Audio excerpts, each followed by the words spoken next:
नमस्कार शेतकरी मित्रांनो, सुयश कृषी या यूट्यूब चॅनलला आपलं पुन्हा एकदा स्वागत. आजच्या व्हिडिओमध्ये आपण ऑगस्ट महिन्यामध्ये आपण टोमॅटो पिकाची जी लागवड करतो त्याच्यामध्ये आरेमान असेल, रेसिका असेल किंवा कीर्तिमानसारखी वराडी असेल याच्यामध्ये लागवड केल्यानंतर प्रामुख्याने सुरुवातीला ड्रेंचिंगचं नियोजन असेल किंवा आळवणे कोणत्या घेतल्या पाहिजेत, त्याचबरोबर ज्यावेळी आपला प्लॉट हा 20 ते 25 दिवसाच्या दरम्यान होईपर्यंत कोणत्या फवारण्या घेतल्या पाहिजेत, खतांची ॲप्लिकेशन ही कोणती केली पाहिजेत की ज्याच्यामुळे स्टमची जाडी असेल, चांगल्या पद्धतीने नागाळे असेल, थ्रिप्स असेल, कोणताही रोग आला नाही पाहिजे, त्याचबरोबर बुडालगत फुटवा मिळाला पाहिजे व रोपांची ग्रोथ ही चांगली झाली पाहिजे. आता तुम्ही पूर्ण प्लॉट पाहू शकता. या प्लॉटला आपली एक ड्रेंचिंग झालेली आहे, उद्या आपण एक दुसरी ड्रेंचिंग करणार आहे. पूर्ण प्लॉट चांगल्या पद्धतीने सेट झालेला आहे. स्टमची जाडीसुद्धा तुम्ही पाहू शकता. पानांची ग्रोथ असेल किंवा नवीन निघणारा शेंडा हा चांगला आहे. कोणतीही नागाळे असेल, थ्रिप्स असेल याचा अटॅक नाही. ज्यावेळी रोपं लागण केली त्याच्यानंतर 2 ते 3 दिवसानंतर पहिली ड्रेंचिंग घ्या. याच्यामध्ये एकरी कॅपिटल ॲग्रोचं स्प्राऊट 1 लिटर स्प्राऊट घ्या. त्याच्यासोबत ICL कंपनीचं 16-11-32 जी सुरुवातीची टोमॅटोसाठी टोमॅटो स्पेशल ग्रेड 1 आहे ती तुम्ही घेऊ शकता. प्रतिपंपासाठी 100 ग्रॅम.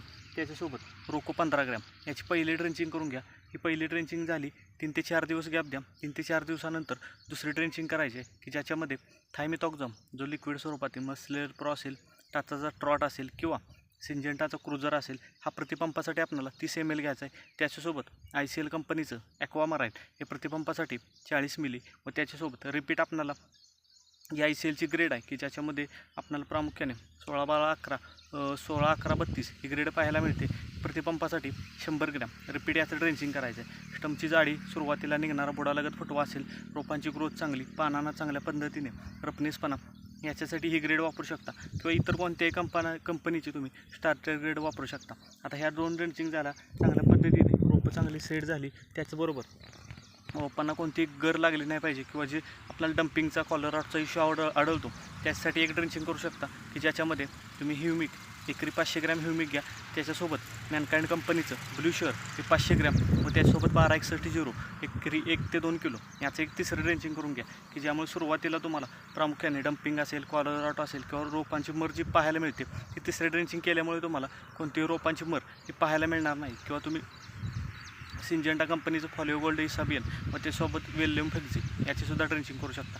आता ह्या ड्रेंचिंग झाल्या त्याच्यानंतर फवारणी कोणती करायची आहे. 10 दिवसाचा प्लॉट झाल्यानंतर तुम्ही बेनिव्या प्रति लिटर पाण्यासाठी 1.5 मिली किंवा 15 लिटरच्या पंपासाठी 25 मिली याचा एक गच्च स्प्रे देऊन घ्या की ज्याच्यामुळे सुरुवातीला तुम्हाला प्रामुख्याने नागाळे असेल, थ्रिप्स असेल याच्यावर चांगलं कंट्रोल मिळेल.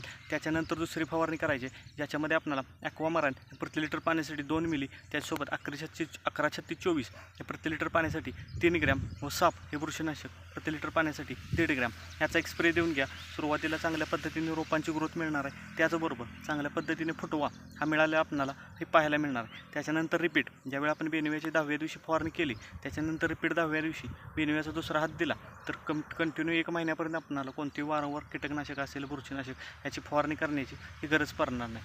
आता ही 3 ड्रेंचिंग झाल्या, चांगल्या पद्धतीने रोपं सेट झाली. रोपं चांगली सेट झाल्यानंतर खतांचं ॲप्लिकेशन कोणतं द्यायचं त्याच्यामध्ये पहिलं ड्रिपचं ॲप्लिकेशन देऊ शकता की ज्याच्यामध्ये आपल्याला बोरगावी टेक्नॉलॉजीचं स्टार्टअप हे एकरी 500 मिली, त्याच्यासोबत ICL कंपनीचं 757 हे 5 किलो याचं पहिलं ड्रेंचिंग करून घ्या. 757मध्ये तुम्हाला चिलेटेड झिंक पाहायला मिळतं की ज्यामुळे रोपांना चांगली काळुकी असेल, ग्रोथ असेल, त्याचबरोबर स्टमची जाडी व बुडालगत फुटवा हा मिळालेला हा पाहायला मिळणार आहे. पहिलं ड्रिपचं ॲप्लिकेशन द्या. त्याच्यानंतर एक 3 ते 4 दिवसानंतर रिपीट ड्रिपचं ॲप्लिकेशन देण्यामध्ये तुम्ही 1261 त्याच्यासोबत मॅग्नेशियम सल्फेट किंवा रोपांची ग्रोथ होत नसेल तर 1340-13 त्याच्यासोबत मॅग्नेशियम सल्फेट याचं एक दुसरं ड्रिपचं ॲप्लिकेशन द्या. त्या प्लॉटचं आपण प्रामुख्याने ज्यावेळी सुरुवातीला लागण केली त्याच्यानंतर कोणते ड्रेंचिंग व त्याच्यानंतर फवारण्या कोणत्या केल्या पाहिजेत याविषयी व्हिडिओ दिला. आता प्रामुख्याने ज्यावेळी आपला प्लॉट हा 10 ते 15 दिवसाच्या दरम्यान होणार आहे त्यावेळी आपण याचा एक रिपीट व्हिडिओ देऊ की 10 ते 15 दिवसामध्ये रोपांची ग्रोथ असेल किंवा प्लॉटची ग्रोथ ही कशा पद्धतीने झाली.